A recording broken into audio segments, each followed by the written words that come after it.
Hello everyone, कैसे हो तुम लोग। I hope you all are good. तो आज हम लोग 17 जून सेकंड शिफ्ट देखेंगे।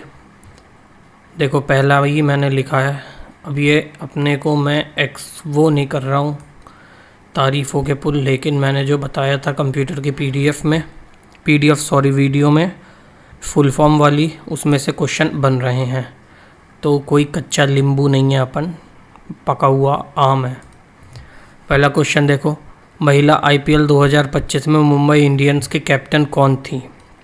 तो कौन थी कैप्टन? थी हरमनप्रीत कौर। और कोच कौन थे मुंबई की? वो थी शार्लेट एडवर्ड। कौन थी? शार्लेट एडवर्ड कोच थी। और कैप्टन कौन थी? हरमनप्रीत कौर। देखो, फुल फॉर्म पूछी है सीडी की, क्या होती है? कॉम्पैक्ट डिस्क होती है। सीडी की फुल फॉर्म क्या होती है? Compact disc. और ये देखो, मैंने 12 दिन पहले करा रखा है, 12 लोगों ने ही कुल देखा है, व्यूज़ नहीं है, लेकिन इसमें मैंने ये सारी फुल फॉर्म्स जो है तुम्हारी एक्सपेक्टेड वो करा रखी थी। ये है तुम्हारा पीएच वैल्यू वाला टॉपिक जो कि मैंने करा रखा है। पीएच वैल्यू तुम्हारी पूछी जा रही हैं, ये इम्पॉर्टेंट है। ये तुम्हारी बुक्स है, यहाँ से बुक्स के क्वेश्चन आए हैं। और ये तुम्हारा सेंसेस है जो कि सब में ही पूछा जा रहा है, रिपीट मोड पे बार बार हर दिन सेंसेस से क्वेश्चन आ रहे हैं। तो ये सब इम्पॉर्टेंट है तुम्हारे लिए। ये मेरा काम है बनाने का, तुम्हारी मर्जी है, देखना है देखो, नहीं देखना, जो देख रहा है उसका फ़ायदा होगा, तुम्हारा नहीं होगा। अगला क्वेश्चन देखो क्या है, हरिकेश किस राज्य के दरबार कवि थे? तो ये किस राज्य के थे? ये थे समुद्रगुप्त के समय में। किसके समय में थे हरिकेश?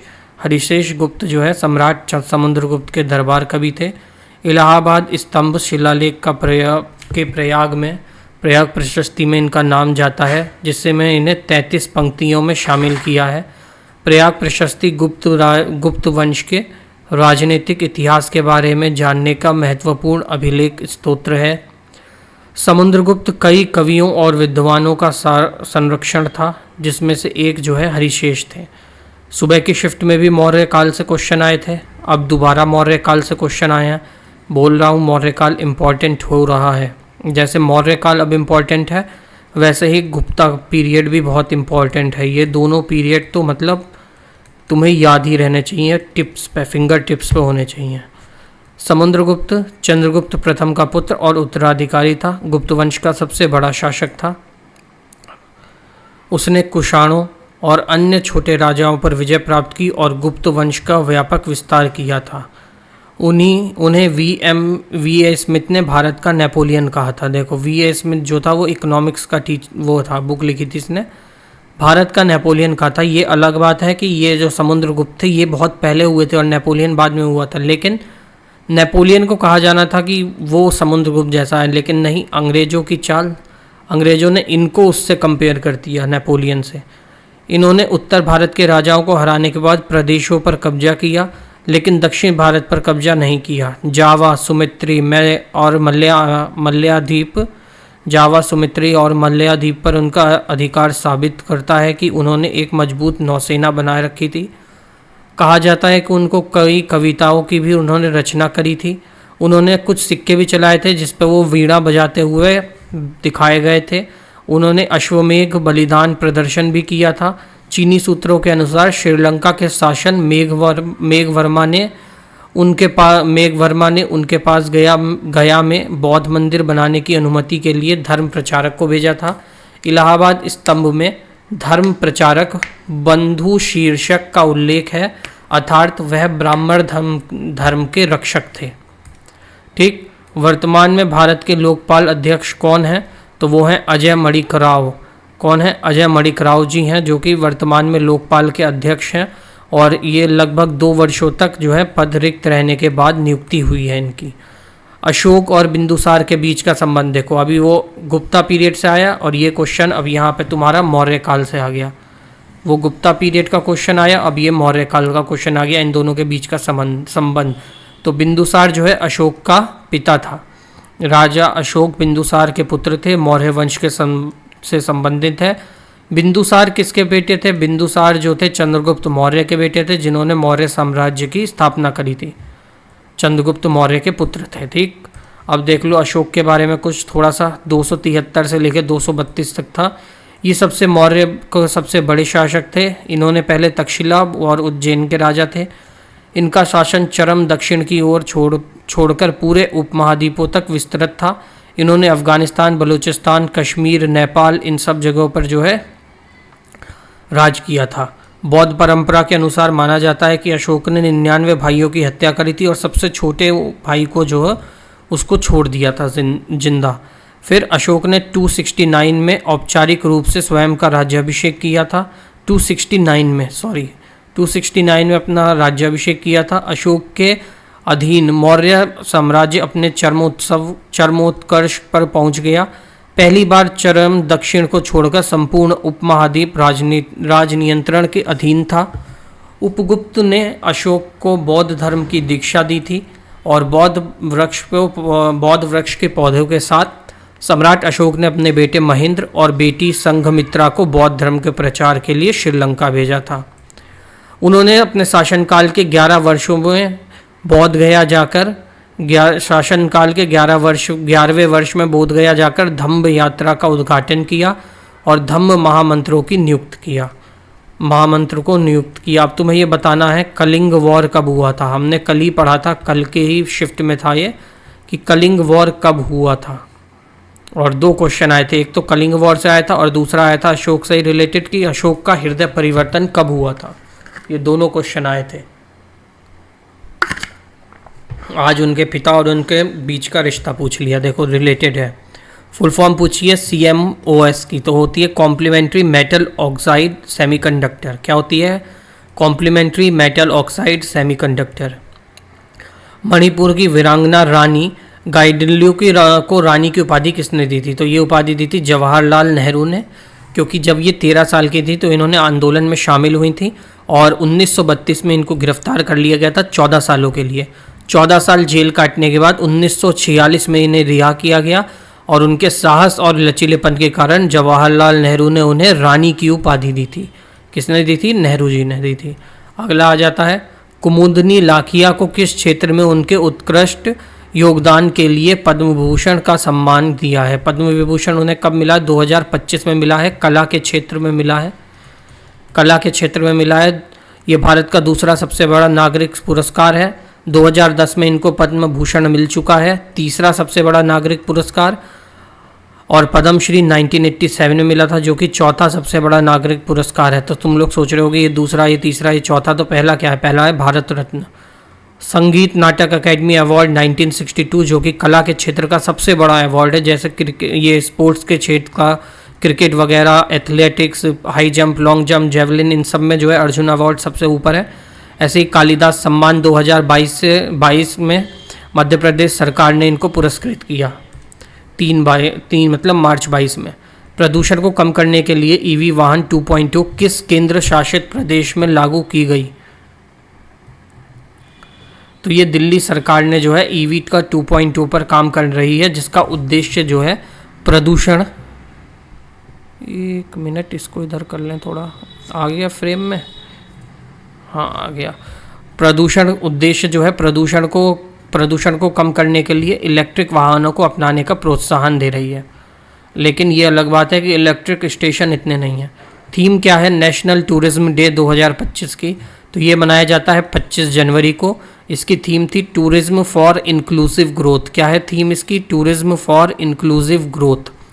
और विश्व आर्थिक मंच WEF के अनुसार यात्रा और पर्यटन विकास सूचकांक TDI 2024 में इंडिया की रैंक क्या है? 119।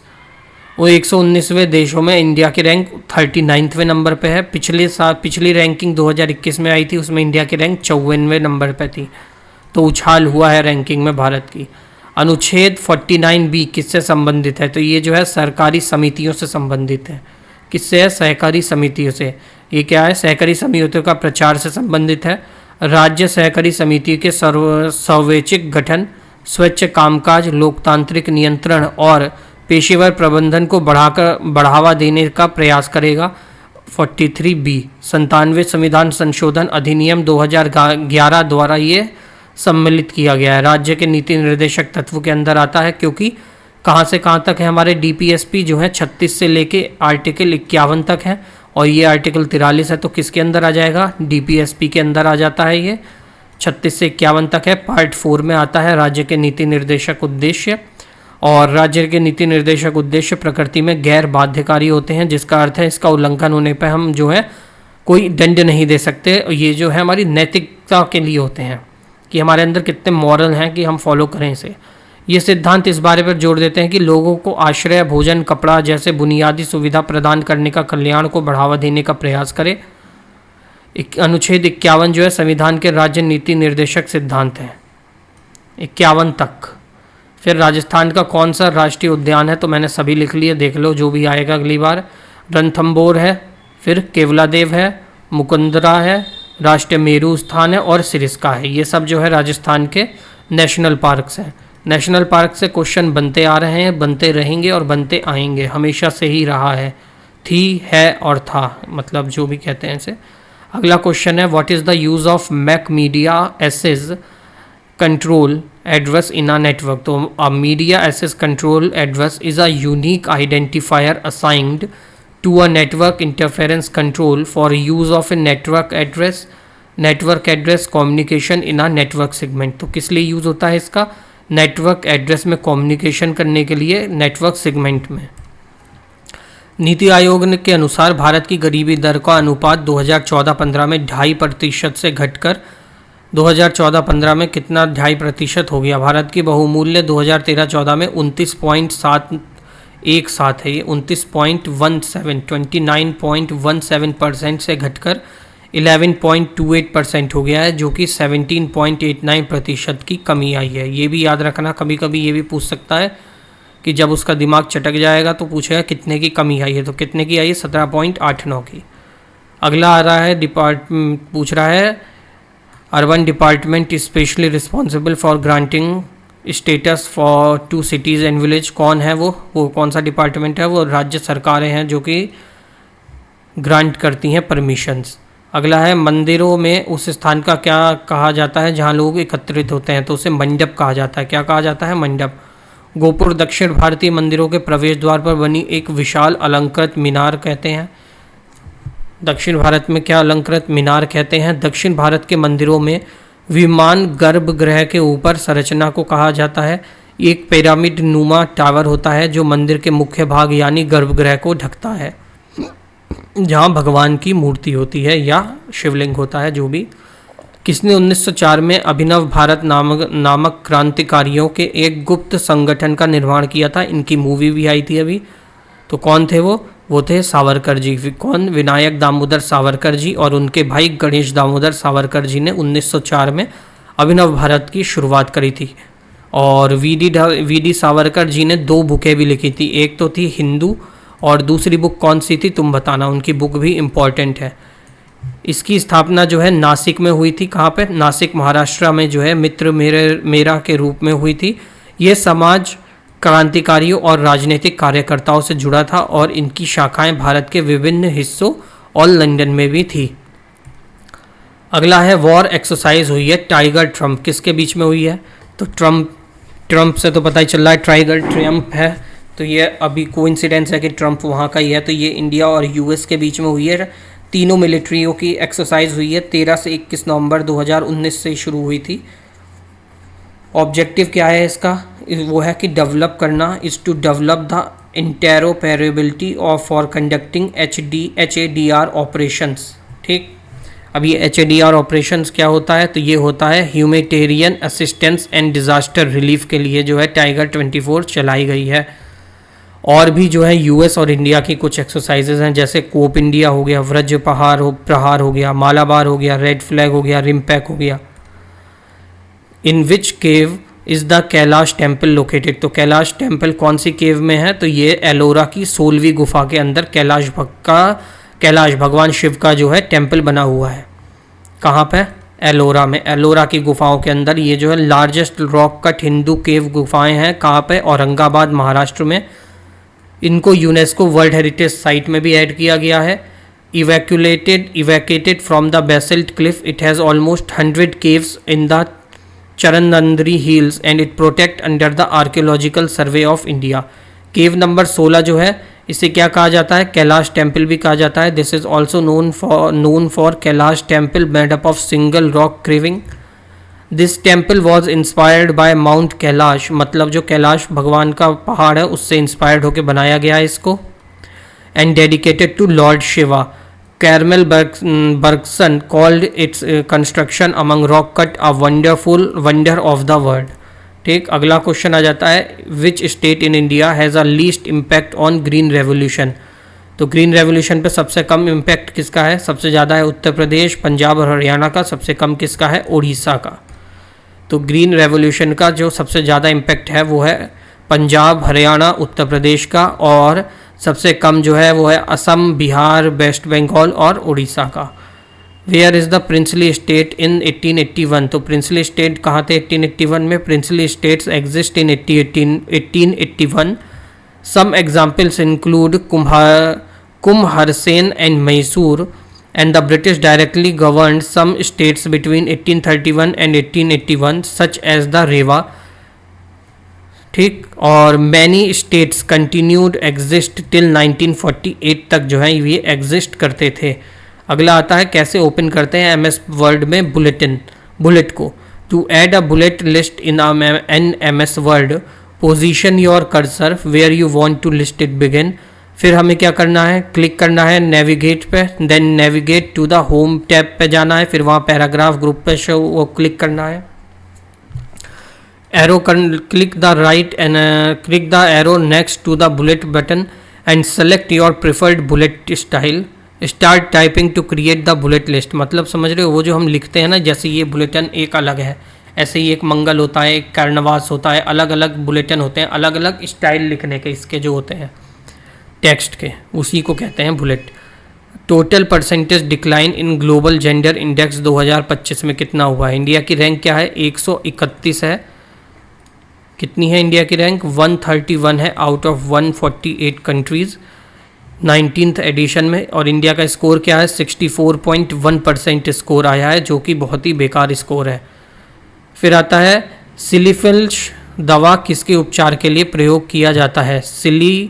सिफिलिस दवा। तो सिफिलिस के उपचार के लिए दवा का प्रयोग किया जाता है, वो है पेनिसिलिन। सिफिलिस का ये इलाज के लिए पसंदीदा दवा है। ये एक इंजेक्शन योग्य एंटीबायोटिक है जिसका उपयोग विशेष रूप से न्यूरोसिल्फिस का इलाज के लिए किया जाता है। पेनिसिलिन से एलर्जी वाले मरीजों को डॉक्सीसाइकिन से इलाज किया जाता है। अगला है मुख्य न्यायाधीश कितने सालों तक सज़ा सुना सकते हैं? जब तक वो अपनी गद्दी पर रहेंगे। उसने सीधे सीधे नहीं पूछा, उसने घुमा के पूछ लिया है कि राजू के 3 भाई हैं, एक है बाबूराव, एक है श्याम, तो तीसरा कौन है? मतलब राजू की माँ के 3 बेटे हैं, एक है बाबूराव, एक है श्याम, तो तीसरा कौन है? राजू ही है ना तीसरा। वैसे इसने सीधे कार्यकाल नहीं पूछा, ये पूछा है कि जो मुख्य न्यायाधीश होते हैं वो कब तक सज़ा सुना सकते हैं। भाई जब तक अपनी वो कुर्सी पे हैं, जब तक उनका कार्यकाल है तभी तक सुना सकते हैं। ये तो नहीं कि कहें कि आज मैं घर पर बैठे बैठे बोर हो रहा हूँ, चलो एक को सजा सुना के आता हूँ, जा रहा हूँ। ऐसा तो नहीं हो सकता ना। तो कब तक?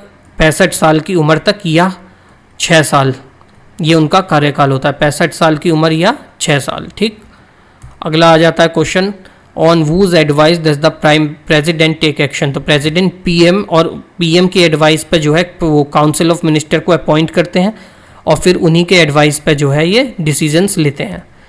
Y is road density is higher in Kerala than in Rajasthan. क्योंकि केरला के स्मॉल पॉपुलेशन है, higher population density and continuous investment करी है उन्होंने अर्बनाइजेशन में, इंफ्रास्ट्रक्चर में। And the length of the road per 1000 square kilometer is more than that of Rajasthan. According to the reports of military road transport, Kerala is among the top states in the country in term of road density, whereas Rajasthan में वहाँ पे low population है और वहाँ इतनी infrastructure भी अच्छी नहीं है इस वजह से। और जो रोड नेटवर्क है इंडिया का वो सबसे लार्जेस्ट है यूएसए के बाद। और अगर डेंसिटी की बात करें तो इंडिया ने यूएसए को पीछे छोड़ दिया है। इंडिया के आगे बस ब्राज़ील, रशिया और चाइना है डेंसिटी के हिसाब से। और इसके इंडिया में देखें तो केरला, त्रिपुरा और असम जो है ये टॉप पर हैं। वाइल और जो यूटीज़ है मतलब केंद्र शासित प्रदेश हैं उसमें दिल्ली, चंडीगढ़ और पुडुचेरी जो है टॉप पर है। मार्जिन सेटिंग क्यों होती है कंप्यूटर में, वो कैसे होती है? तो margin setting in a computer are use to define the margin space content of document when printing करने के समय, कि इतना बड़ा डॉक्यूमेंट है, तुमने मार्जिन ही नहीं किया, वो यहाँ से यहाँ तक का बीच का प्रिंट कर दिया, वो प्रिंट बेकार हो गया, पीछे का हुआ ही नहीं। तो इसलिए जो है मार्जिन प्रिंटिंग होती है, मार्जिन सेटिंग की जाती है। तो ये हो गई तुम्हारी क्लास खत्म, मतलब एनालिसिस हो गया। Thank you so much. अगर वीडियो अच्छी लगी हो तो प्लीज़ चैनल को सब्सक्राइब कर लेना, सब्सक्राइब कर देना, लाइक कर देना वीडियो को, और ये प्लेलिस्ट को प्लीज़ जाके चेकआउट कर सकते हो। मेरा बेनिफिट तो है ही, साथ में तुम्हारा बेनिफिट भी है इसमें। मैं क्यों कहूँ कि मेरा बेनिफिट नहीं है भाई, 2-4 व्यूज़ बढ़ जाएंगे, पैसे तो मिलने नहीं है अभी, वैसे भी तुम भी जानते हो यूट्यूब पे इतनी जल्दी पैसा और मोनेटाइज कुछ होता नहीं है। तो ये तुम देख सकते हो, ये इंपॉर्टेंट है तुम्हारे लिए। पीएच वैल्यूज़ हमने करी हैं और फुल फॉर्म कंप्यूटर्स की, ये सब हमने कर रखी हैं, इस पे से तुम पढ़ लो। उसके बाद ये इम्पॉर्टेंट बुक्स मैंने करा रखी हैं सारी, एशियंट से लेके मॉडर्न तक की सब। और ये इम्पॉर्टेंट टॉपिक तुम्हारा है सेंसिस भी मैंने पूरा कंप्लीट करा रखा है। अगर तुमने यहाँ से सेंसिस एक बार कर लिया तो तुम्हें सेंसिस में कभी कोई प्रॉब्लम नहीं होगी, बशर्ते तुम सेंसिस को रिवीजन करते रहो। उसके बाद एक इंटरनेशनल ऑर्गेनाइजेशन वाली मैंने क्लास बना रखी है, उसकी 2 क्लासेज हैं इंटरनेशनल ऑर्गेनाइजेशन की, वो भी तुम लोग जाके देख सकते हो। बस ज़्यादा कुछ नहीं करना है, उस क्लास को देख लो, और पीडीएफ चाहिए तो मेरे को व्हाट्सएप कर सकते हो। पीडीएफ कमेंट कर देना अगर किसी के पास नंबर नहीं है तो, जिनके पास नंबर है उनके पीडीएफ दे भी देता हूँ, जो मांग लेते हैं बच्चे। पीडीएफ मिल जाएगी, 2 क्लास हैं उसकी, उसी में से सारे अब तक जो भी आए हैं इंटरनेशनल ऑर्गेनाइजेशन, चाहे वो कोप 50 हो, कोप 24 हो, कोप कोई सा भी हो, कोप 20 हो, कोई भी ऑर्गेनाइजेशन हो, वो उसी में से पूछी गई है। ठीक, मिलते हैं अगली क्लास में, तब तक के लिए सभी को जय श्री राम। वीडियो को लाइक कर देना ज़रूर, और चैनल को सब्सक्राइब कर लेना। सीक्रेट बात है इसलिए धीरे बता रहा हूँ, सब्सक्राइब करोगे तो तुम्हारा ही फ़ायदा है। वीडियो आएगी अगली बहुत ही जल्द।